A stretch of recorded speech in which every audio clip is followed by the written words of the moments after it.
morning. Welcome back to the second hour of LoveBabz Love Talk. I'm Babz Rawls-Ivy. I'm delighted this morning because I got the Literacy Volunteers of Greater New Haven on. Hey, y'all. Hey, Lou Perno and Sarah Elenia. How are y'all? Good. Unmute yourselves. Good. Okay, here we go. How's How everything? Great. How you doing, Babz? Listen, it's summer. I'm still happy. Yeah, I know. Me too. This is my favorite time. It is. And we got a little heat wave going on. I'm not even mad about it. I know, right? So what's going on in Literacy Volunteers? How old is Literacy Volunteers? 48 years old. Really? Yep. Wow. Started in 1975 in different areas of New Haven. We were down at Long Wharf. We were at New Haven Adult Ed at one time. And we got here where we are at Science Park probably about 12 years ago. Oh, really? And we were one building, and then we moved into this building, Building 5. And Science Park Association has been wonderful in supporting us. There's two other organizations under our roof. There's New Haven Reads, and there's also Center for Adaptive Learning, CFAL, a computer program for parents and youth. Oh, So I like that. we share space and resources at the same time. So that's the name of the game today, but nonprofits sharing resources and so we can handle our limited budgets and things of that nature. So what is the mission of Literacy Volunteers? What is the mission? Sarah? Yeah, sure. I would say the mission is to support adult learners and partner with organizations in the community to once again support those adult learners. Yeah, we're all about partnerships. We couldn't do what we have without partners, developing partners with adult learners, with tutors, with agencies in the community where they provide free sites for our tutoring to go on. We're decentralized.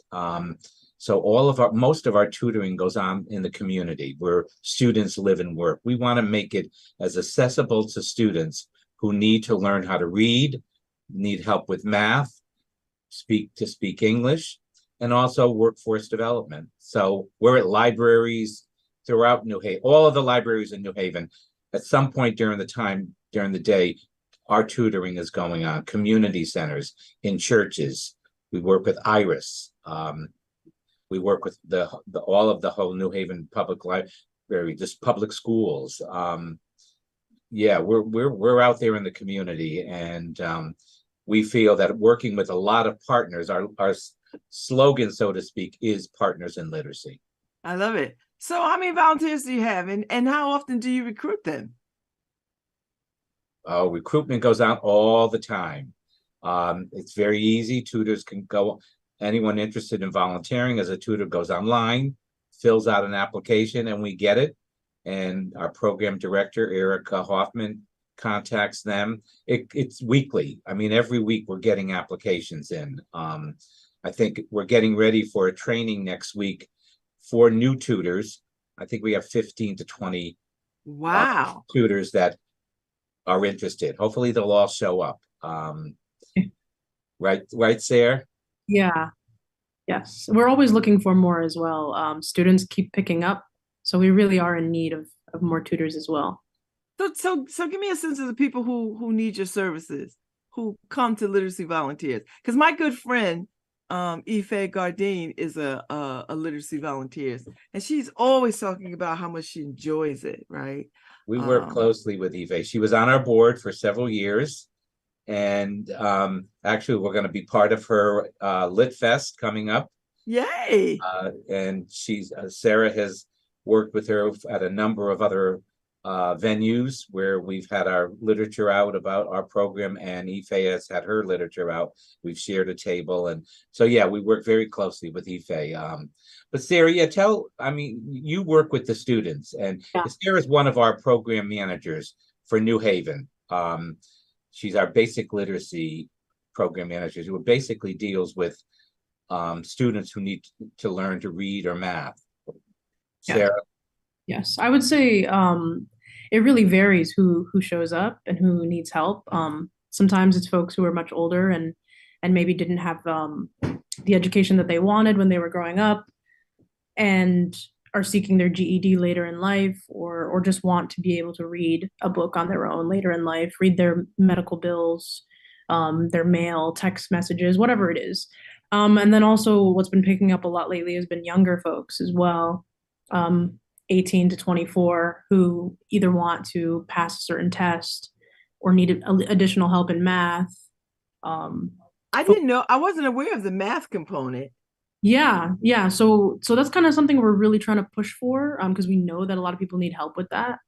And we also include career prep and yeah, just anything and like driver's ed, like reading the driving manuals, or prepping somebody for that portion of driving as well. A lot of little things. And so there's nothing that literacy doesn't touch, right, in your everyday practical life. Absolutely, yeah. Because reading is everything, ultimately. Yeah. So there's so many aspects that we can help people with. Yeah. Our student population is from actually 18, they have to be 17 years old and out of high school. Okay. And then it goes up to, I think we have some students who are adults that are probably in their 70s and 80s. We had a pastor of a church who came to us, worked with us for several years. His congregation never knew that he did not know how to read. Wow. But he was working with us, and the end of the year, each year we do a celebration, and the year that he finished, his whole congregation came to our celebration. I'm getting the chills just thinking about it. But yeah, I mean, that's our impact. It's all people from all walks of life who need to learn how to read and know the importance of that and how that makes an impact on their lives in so many, many ways. Oh, I love it. So that means excitement at the end. But I would imagine, Lou and Sarah, that people feel a little bit ashamed not being able to read in this day and age. That's an absolutely great point, Babz. And that's our challenge with our basic literacy program. Individuals who need to learn how to speak English, they come to us pretty easily. They don't speak English. We could help them learn. So they come from, this past year, 57 different countries. And our numbers in that area are always high. The area that we've been working on is our basic literacy. Those are the very low income individuals living in the neighborhoods around us, who, yes, it's shame they're ashamed to say they're going for tutoring at a literacy center. And so we're trying to break down that in a lot of different ways. And we have individuals that are working with us that are students, and we're asking them to bring a friend with them to see that, it's not embarrassing to come here. But when they hear the word literacy, people think of illiteracy or literacy. And we're trying to change that. Actually, we're working right now with my marketing team to look at changing the name of the basic literacy program to something, that doesn't sound so shameful. But you're right. That is indeed our biggest challenge, is getting the people from our local communities who need to learn how to read, because it will impact their lives significantly. And we've seen it. We get jobs. We had an individual, she came here, didn't know how to speak English, or she spoke English, but her reading skills were very low. She was here with 2 years. She went from us to get her GED at New Haven Adult Ed. She went to Gateway Community College and got a certification in criminology, and then eventually got a full scholarship at Penn State. Wow. Yeah, she's our poster child, so to speak. We've used her in a lot of our marketing venues that we use to make people aware of our program. But yeah, there's many, many success. We had an individual several years ago. He invented something, some kind of a coffee pot. He lived right around here, right around Science Park. And yeah, imagine, it's unbelievable. The individuals that do come to us because they want to learn how to read. and they want to learn how. Math is an important thing right now to get a job. And we're working closely with the American Job Centers that we have tutors go to their centers and work with individuals who have poor math skills, and so they can't pass the training entrance exam or a work exam because their math skills are so low. We have tutors working right at the job center doing that, helping them. And once they work with us, they go on, they pass their exams. Many of them, we had one young lady, she got a job at Yale New Haven Hospital as a result of that. Oh, so good. Yeah. So talk to me about your English as a second language, or like how do you work with those folks, and how do you recruit tutors for that? That's a good question. And what's interesting, I've been here only 6 years. My background is actually social work. And when I came on, I said to the staff, well, so our tutors going to be teaching English. They need to speak that language. They said, no, you do not have to speak the language of the individuals that are coming here to learn how to speak English. Well, I did not know that, Lou. Yeah, we work with a curriculum where we get funding from the State Department of Ed. So we use their curriculums and software. We have a program called Burlington English Software. It's specifically geared toward individuals that don't know how to speak English. But yeah, it's actually, Sarah, would you think we get more tutors for the ESOL than we get for basic literacy? I think so, yeah. Yeah. I mean, we have a waiting list. We have a waiting list in our ESOL program. We need some tutors. We don't have enough tutors because there's more students coming in than tutors in that area.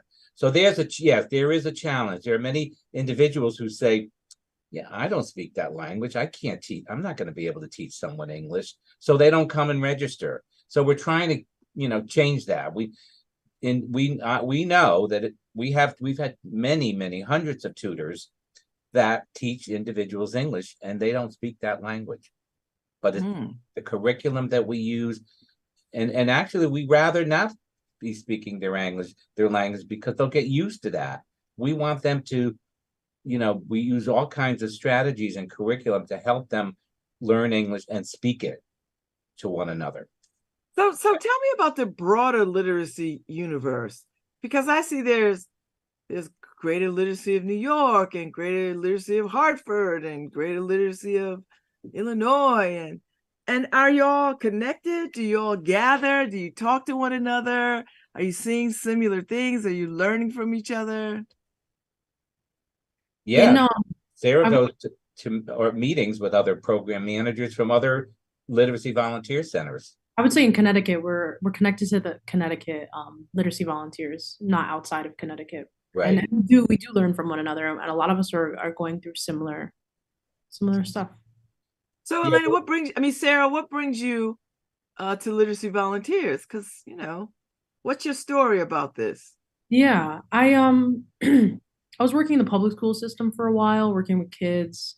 Always loved writing, always loved reading, and I found the public school system to be not suited for me.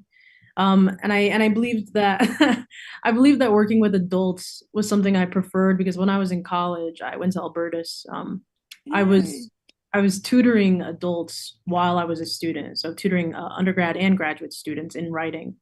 And when I was looking for a new job about a year ago, I remembered how much I loved tutoring, and I saw this position on the career. It was on the Arts Council website. Yay! And I said, why not give it a try and see? It turned out to be a great fit, and the wonderful part about it is that my boss Lou is very open to me trying new things and trying to improve the program overall, which I really appreciate, because gives me more free range to help people as much as I can. Mm-hmm. Okay. So do y'all still do Scrabble fundraiser night, whatever? Tell me about that. It's our Scrabble challenge. Yes. Our next one coming up is in February. We get a venue, a hotel, banquet facility or something like that. And we charge. Groups of 4 can be, as a team, can come in and register, and we get sponsors. We have a raffle, and they come that night, and while they're playing Scrabble, they're literally playing the game Scrabble, and we're keeping track of scores. We provide food, we provide drinks, beers and wine, and soda. Oh, this water. is a good one. And yes, it's a fun night. You know, they have an opportunity to bid on raffle prizes. We get food either donated or we purchase food.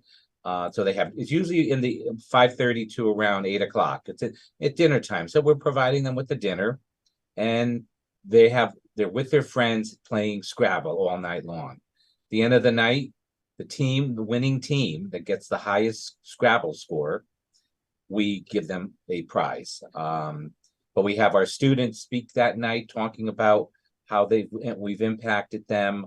Some of our sponsors are there. But it's a fun, when I came on board, Babz, 6 years ago, I worked at a center.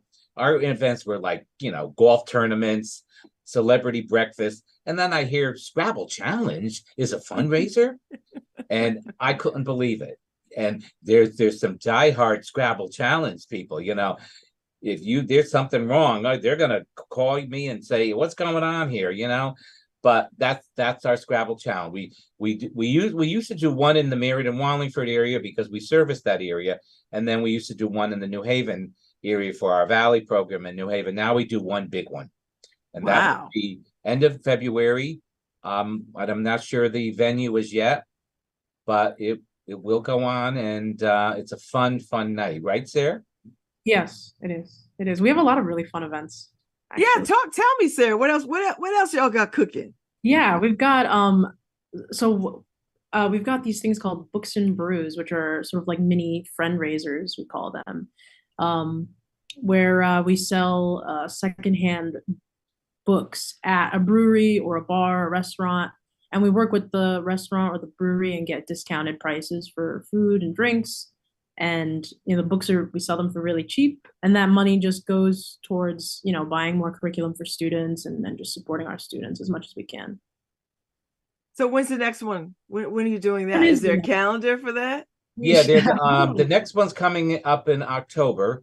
It's for our New Haven program. We don't have a date yet. I think the 15th was set, but I think it's not set in stone. And we're looking for a restaurant bar establishment. Last year we had it at Beers Barbecue, Haven, near the district. Yeah. We had it there. That's a good space. Yeah, it was a great space. Actually, we had it in the spring, so we were outdoors with that one. But we're looking for an establishment right now, and our next one will be in October, and it's usually 5:30 to 8.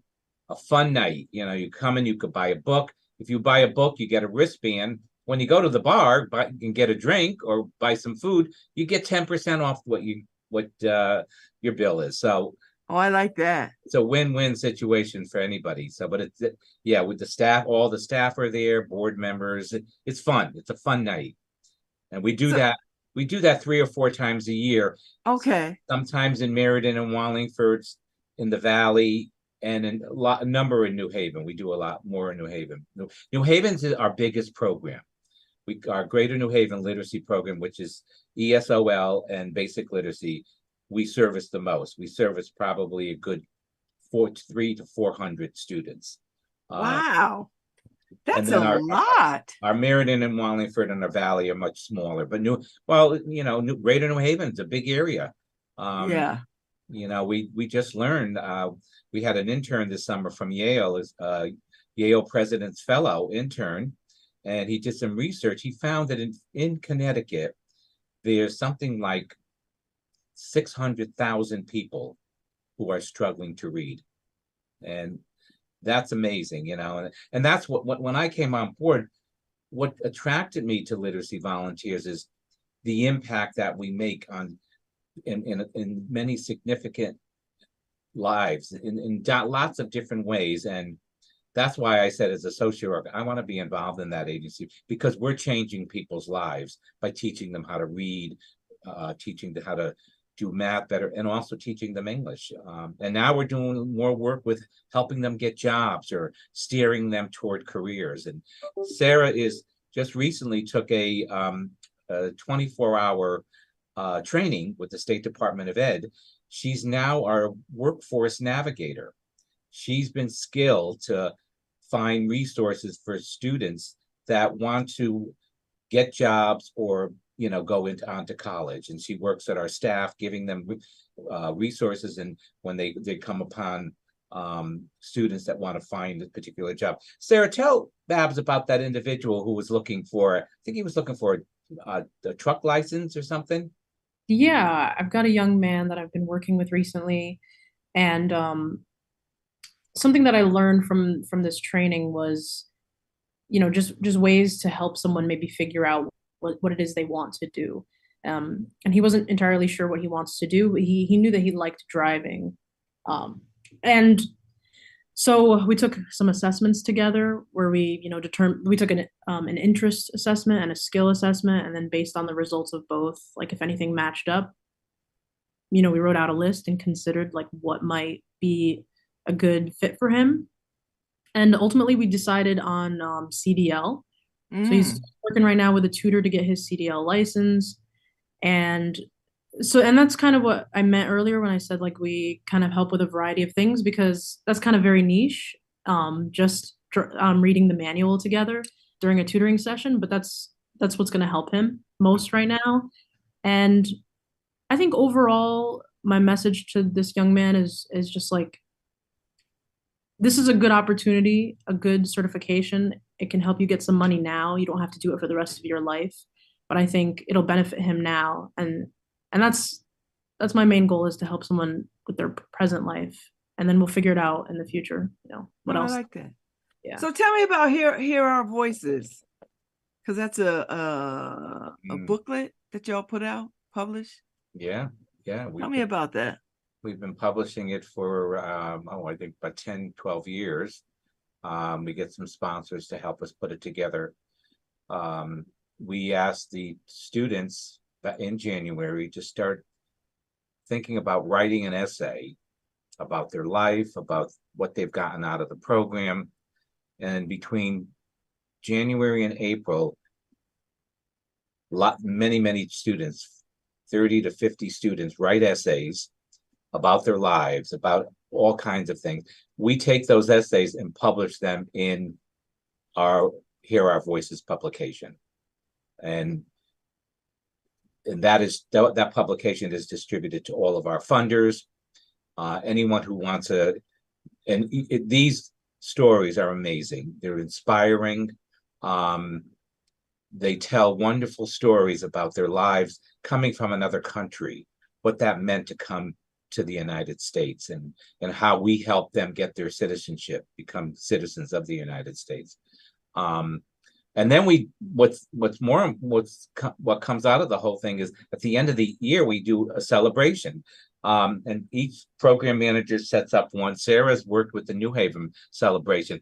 Why don't you tell Babz what goes on at that celebration that's related to the Hear Our Voices? Yeah, it's really beautiful. So once we have that booklet finished, whoever is comfortable reading their piece to an audience, that night we have some food and drinks, and then the folks that are comfortable bring their families or their friends, and they maybe read publicly for the first time in their life comfortably. Sometimes their tutor is up there supporting them. Sometimes they're doing it on their own. Some folks are just speaking English publicly for the first time to an audience, and it can be very emotional and very meaningful, and everyone's supporting you, cheering you on, and it's a really beautiful thing. It's one of my favorite things about the organization. Yeah, that was I like that. That was one of the things that when I first started that particular event, I was blown. Here's a student been coming to us, started in September, did not know how to read. Now he or she is up on a stage reading to an audience of 50 to 80 people, their family, a story that they wrote for Hear Our Voices. It's absolutely inspiring, meaningful, and what it does for them standing up there, being able to feel good about being able to stand up there and read, something that they could not do a year ago. But that the one we had for New Haven was at Gateway Community College at the end of this past June. We had about 50, 60 people. College works. At Gateway, we have an office and a classroom to teach English. Gateway has been a wonderful, wonderful partner for many, many years. And but yeah, that event, we provide food, and then everybody gets a copy of the Hear Our Voices. Yeah, it's very inspiring. But that's called our end of the year celebration with Hear Our Voices. I love it. I love that. So Lou and Sarah, this is a very future thinking question I want us to get into before you guys have to leave. But does it concern you? The literacy gap seems to be growing, or am I wrong in thinking that way? Because I'm noticing the AI landscape and what that's doing and where we are educationally in this country. Does it feel like the literacy gap is growing, or are we closing it? Are we making gains? Are we falling behind? Where are we? I think that's a real good question. And we work with the State Department of Ed, that's one of their goals is to make an impact on adult ed programs, on literacy volunteer programs, giving us funding so more people can get the assistance that they need. From the statistics I see and hear, it doesn't sound like the gap is getting smaller. And I think for a lot of reasons. I think more people are today, their priority is not right away to go get a literacy tutoring, because there's so many things going on in their life. During COVID, our numbers dropped in half because we've had students, as many as 1,000 students region wide. And when COVID hit, our students said they're not coming back for a number of reasons, health reasons, but other reasons is they needed to go find a job, or they lost their job, or they needed food on their table. Unfortunately, yeah, our service wasn't a priority for them at that point. One of the things we did do is and what we're doing right now is we're doing outreach. We have actually individuals that are going out in the community, talking to people about our services at libraries, at supermarkets, at churches. We sent out information to about, I think 200 churches in synagogues and mosques in New Haven to ask them to tell their parishioners about our program. Our numbers are not, our numbers went down because of COVID, but prior to that, the numbers were growing, and they're continuing to grow right now. And unfortunately, I think it's because of a lot of other things going on in the world that are impacting people to the point where they're putting literacy not as a priority for them. But that's what our outreach is going out. We're speaking to people. Once you talk to them, engage them, and tell them what it's all about, they start to realize how they can benefit and how much that our help is going to impact their lives in many, many ways. But yeah, I don't think, I think, when we're closing that gap as much as we probably should be doing, and I may be wrong. I'd like, that's a good question. I'd like to throw out to the state people that I work with. Is that gap, getting smaller? I would say from my experience working in the public school system, I saw kids really struggling. And I wonder if that has an impact on that gap, only growing larger. A lot of kids needed one-on-one attention and weren't receiving it. So I suppose I'm just really grateful to be a part of an organization that is providing one-on-one support to people who need it. Because you would say that makes the difference, the one-on-one engagement. Absolutely. the Yes. difference. Yeah. Yeah. Our success rate has always been in the 65% of our students each year significantly improve their educational functioning to 1 grade level or more. Wow. We've had better success than some of the national statistics.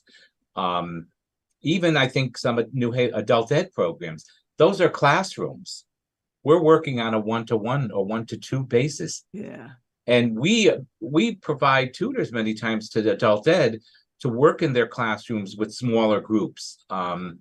So our approach, we've certainly found out that our approach, training people to become tutors, and then using those tutors to work with students on a small group or 1-to-1 basis, it has had a lot of success. We know that's working.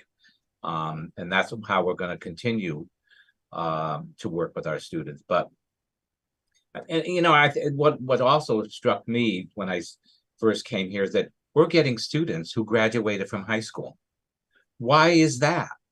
Why are students graduating still not knowing reading at 3rd grade level? Why? Because I not to say anything about the educational system, but there's lots of students for a lot of reasons are being pushed along. Maybe behaviorally, 72% of children who live in a household with parents that have poor reading skills end up being dropouts, have behavior problems in school, or poor literacy problems as well.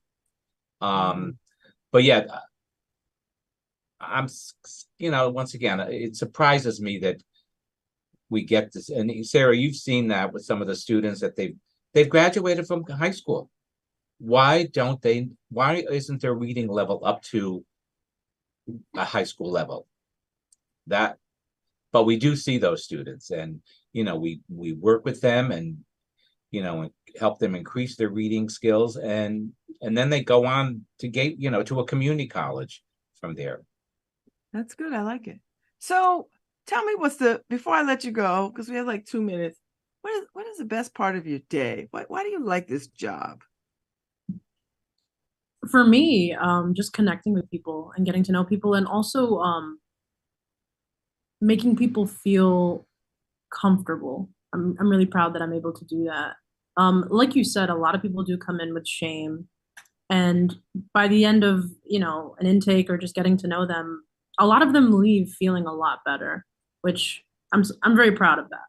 That usually makes my day. I like that. Yeah, and I think for me, as being an administrator of an organization like this, it's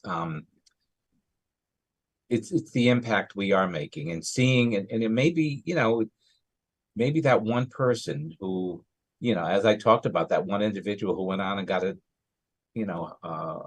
scholarship at Penn State, hearing about those rewards or those situations, that's rewarding. And I've worked in a lot of multi-service human service agencies where you don't always see the rewards of your work, and here we see that. And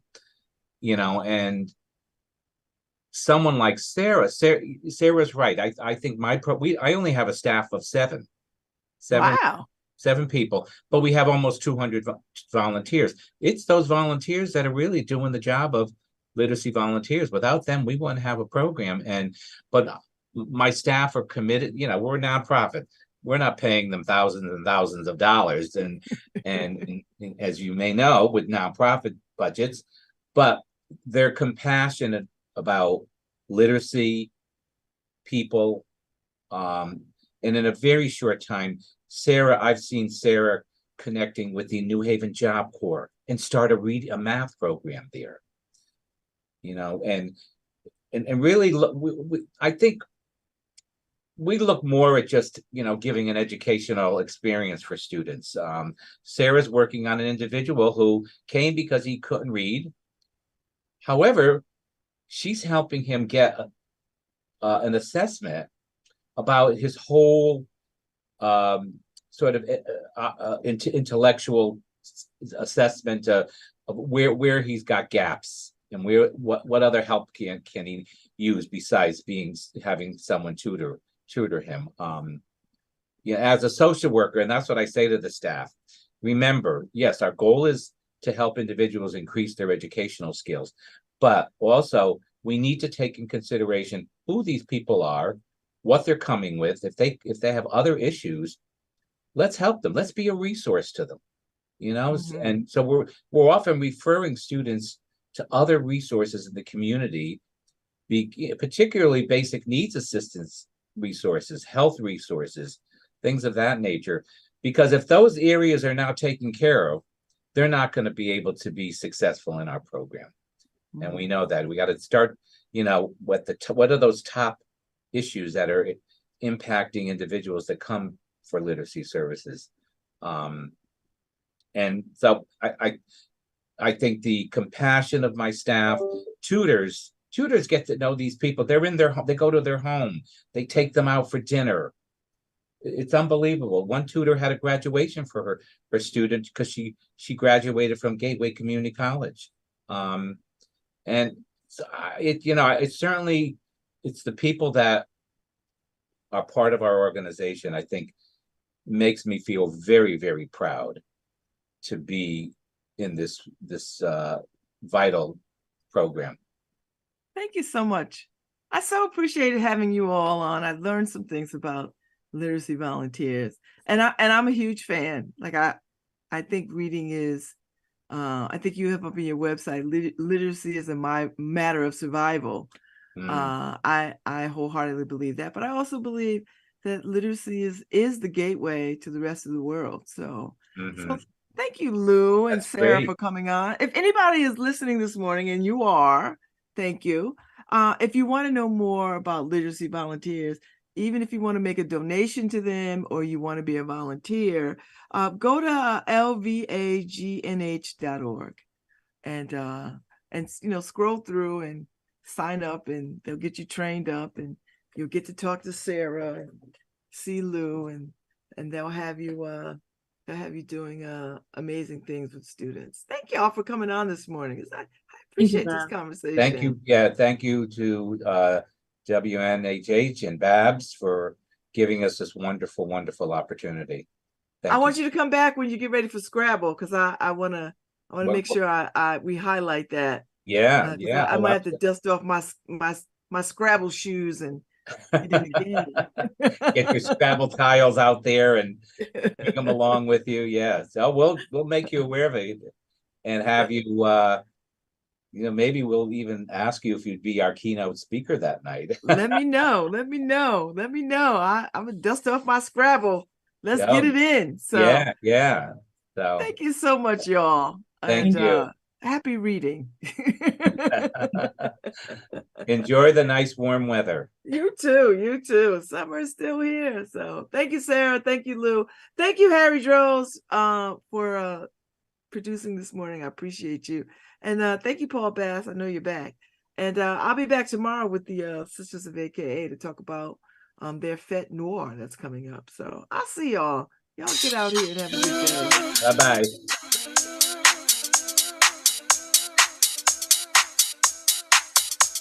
Mm-hmm.